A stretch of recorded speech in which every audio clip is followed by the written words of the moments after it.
duk mai ɗaki shi ya san daidai inda yake masa zuba. Kudin tsakiya gaba ɗaya na poly unit an cinye shi, duk 30,000 ɗin da honorable ya bayar a tsakiya an cinye su duka na poly unit 9 an lankwame su duka. Ya za a canza mu ba tare da ni an gaya mun ba a matsayina na chairman na kofar Ali Katsina, sai aka ce ai an canza mu, ba ma mu kadai aka canza ba, an canza mutane da yawa. Yana ce to ni tunda ina wakilin mutane da yawa gargashi na, so ya kamata idan za a canza ni ko kuma na yi laifi ko mutane na sun yi wani laifi a zo a same ni a gaya min a ce Aliyu mutanen ka sun yi abu kaza ko kuma kun yi abu kaza honorable ya ce a canza ku, duk babu wannan.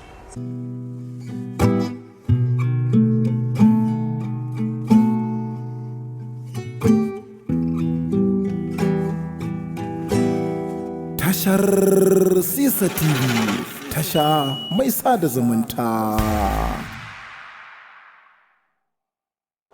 Assalamu alaikum malam, barkanmu da warhaka. Barkanmu da warhaka dan jarida. Barkanmu da kasancewa a tashar Sisa TV. Barkanmu da warhaka. So masha Allah. Ko za mu iya sanin sunan malamin? To a takaice sunana Aliyu Abdullahi, wanda aka fi sani da Zakin Waka, daga nan jihar Niger, Nasarawa Biwar Cancaga. Su masha Allah, ba mu san kowane dalili ba ne ya kawo ka a yau. Gashi mun ga ka zo a uzurce, ka shigo gidan TV nan namu, so ko da me ka zo muna?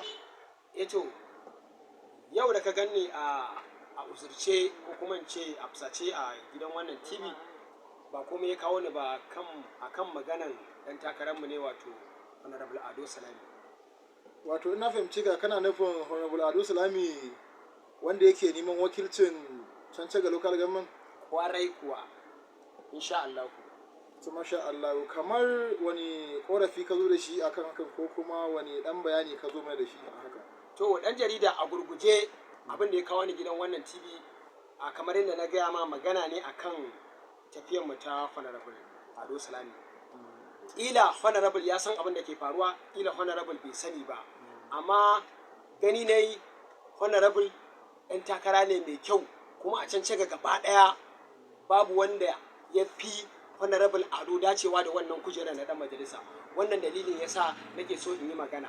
A gurguje abin da ke faruwa shine, a matsayina na chairman na poly unit ɗin shi a Ali Katsina, wato Nasarawa B kenan, Angon Daji, kofar Ali Katsina, ni ne chairman ɗin Ado a wannan poly unit ɗin. So a wancan tafiyar da aka yi ta farko, ɗan jarida, an yi tafiya, abubuwa sun faru da yawa, amma da aka dawo wannan zango, sai aka dawo aka ce mana Honorable ya ce zai tafi da 10 man ɗin shi, wana zai tafi da 10 man ɗin shi da ya fara tafiya da su a karan farko. Sai na ce to idan Gono ya yi haka, ya yi adalci kuma ya yi gaskiya. Tunda aka yi wannan ban ƙara samun kowane labari ba, sai bayan an gama firamare. Bayan an gama firamare sai na samu labarin cewa Honorable ya yi clearing 10 man ɗin shi. Da na samu wannan labarin sai na bi diddigi, sai na ga tabbas Honorable ya clearing 10 man ɗin shi. Honorable ya kyauta gaskiya, kuma haka ake son ɗan siyasa mai gaskiya, ko ba gaskiya ba. To da na yi following in bi na mutane na in karɓo kuɗin in basu, sai aka ce a'a, mu 'yan yankin tsakiya ba mu cancanci wannan kuɗin ba, ma'ana Honorable ya ce a canza mu. Sai ya za a canza mu ba tare da ni an gaya mun ba a matsayina na chairman na kofar Ali Katsina, sai aka ce ai an canza mu, ba ma mu kadai aka canza ba, an canza mutane da yawa. Yana ce to ni tunda ina wakilin mutane da yawa gargashi na, so ya kamata idan za a canza ni ko kuma na yi laifi ko mutane na sun yi wani laifi, a zo a same ni a gaya min a ce Aliyu mutanen ka sun yi abu kaza ko kuma kun yi abu kaza Honorable ya ce a canza ku, duk babu wannan. Sai da kuɗi ya fito aka ce an canza mu, na bidai kuɗi bai samu ba, sai na haƙura. After on, bayan daga baya sai aka zo aka dawo min da form gata, ɗan jarida, aka dawo min da form da na da can da na ciyarin, aka ƙara bani sabo in ci gaba da ciyarin gidan. Ban ce komai ba, sai na karɓa da ɗan jarida. Saboda me? Saboda idan har an canza ni, bai kamata a bani form kuma in ci gaba da ciyarin gidan ba, ko ba gaskiya ba. Da na ga an bani form, sai break ɗina sai ya bani, it means ba a canza ni da gaske ba kenan. To wannan dalilin yasa nake magana, domin na yi following, na gano cewa kudin abiwon kudin tsakiya gaba daya na poly unit an cinye shi duk 30,000 din da honorable ya bayar a tsakiya an cinye su duka na poli unit 9 an lankwame su duka. so amma kamar akwai wani da ka sani wanda ke kusa da shi wanda kake kamar zargi ko kuma irin tunanin abin suna hannunsu bai ƙara so gare ku kuma a'a sun rike abin ne ba su kawo gare ku ba. Ɗan jarida duk mai ɗaki shi ya san daidai inda yake masa zuba. Abin da ya sa ba zan kama suna a wannan tafiyan ba, babban burina shine shi honorable ya san da wannan matsalan. In ba don honorable ya kasance ɗan takarar kirki ba, ɗan jarida ba zan yi kowane magana akan wannan magana ba, saboda me da aiki na aka same ni, kuma wanda suka same ni akan tafiyan nan sun gani da sana'a na. So ba wai yawon titi nake yi ba, barantana a ce ina yawon titi ba na yin komai.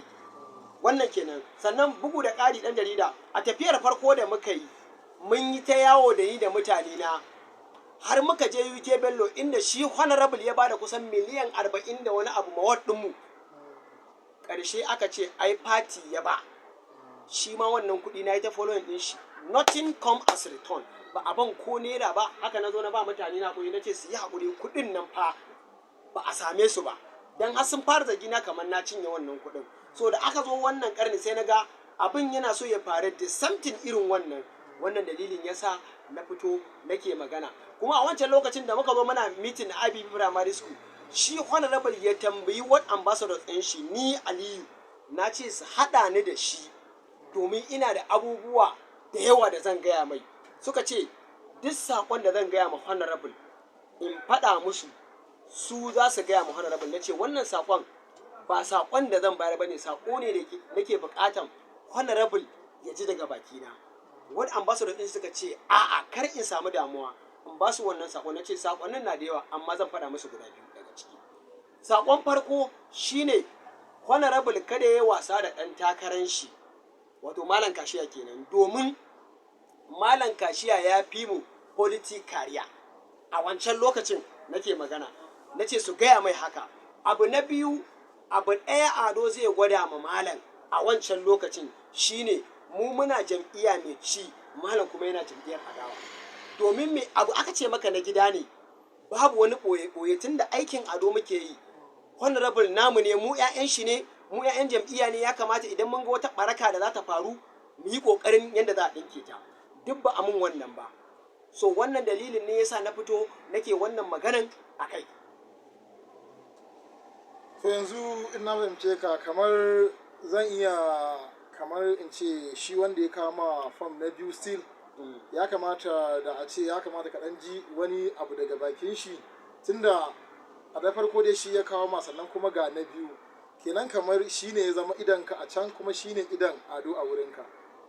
To ɗan jarida kana hawa kan hanya, shi wanda ya kawo min fom da shi muka zauna muka tantance mutanen da za mu sa a wannan tafiyar, muka ƙididdige tsaf. Daga baya bancin an gama wancan tafiyar ba a ba su ko naira ba, a wannan tafiyar da aka bada kuɗi aka cinye kuma a zo a ce za a canza su. Kai ka sani ni na sani ba musu adalci ba, maganan gaskiya. Yana ɗaya daga cikin dalilin da yasa na ce ba zan yi tafiyar ba, domin me za su kalle ni a matsayin mayaudari, maci amana. Idan har ni aka ce ni za a yi tafiya da ni, su za a cire su, muddin suka gani a tafiyar za su ɗauke ni ba adalin mutum ba ne. Wannan yana ɗaya cikin dalilin da yasa na ce ba zan yi tafiyar ba. Sannan mutane da yawa sun ta samu na akan maganan cewa ya ake cikin maganan ɓangaren mu. Wannan dalilin ma yasa na ƙara fitowa nake magana, saboda me da ni na ci na sa a raina ba zan yi tafiyar ba.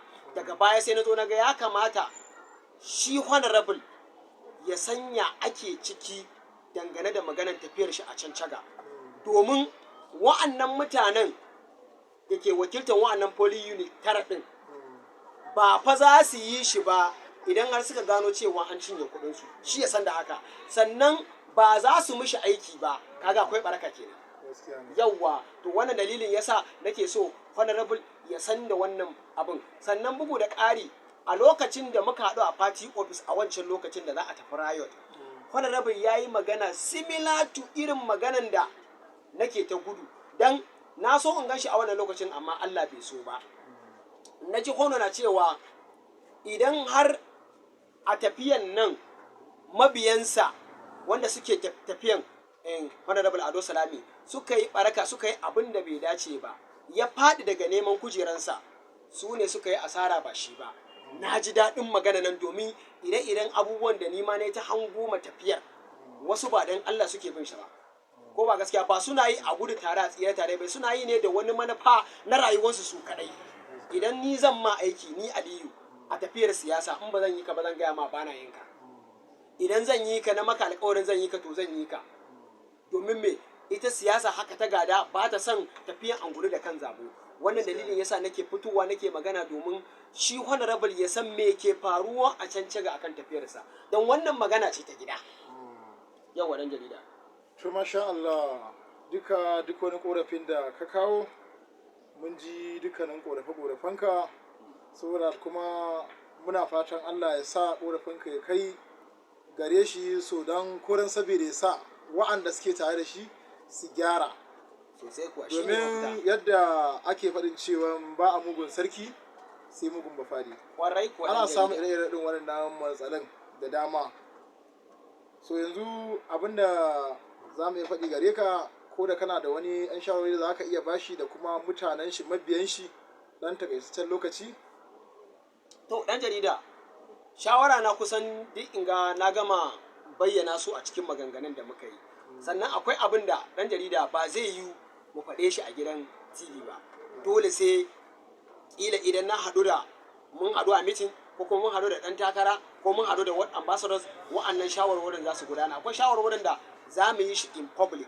Shawara na da zan bada in public, duk aikin da aka bayar a dukkan ward ɗin da muke da su a can caga, ɗan majalisa ya dinga following aikin nan yana tafiya a kai yanda aka tsara shi, ko kuma ana yin wani abu ne daban ba abin da ya sa ba.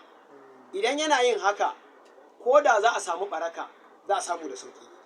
Amma idan ba a bi kamar yadda aka yi ma B-ward, aka lankwame kudin poli ne 9, to abin da zai dinga faruwa kenan, ƙarshe sai a zo a yi bawan karatun dan kama. Dan ni na ga kaman za a tafi a kura da shan bugu ne gari da kwashe kudin. Mu muna ma ado aiki amma masu shan roman daban. Wannan dalilin yasa nake magana. To masha Allah, Malam Aliyu Abdullahi, wannan ka sani da Aliyu Zaki. Ɗan jarida. Mun gode da kasancewarka a wannan gidan TV mai suna Sisa TV. To masha Allah. Ni ma na gode. Allah ba mu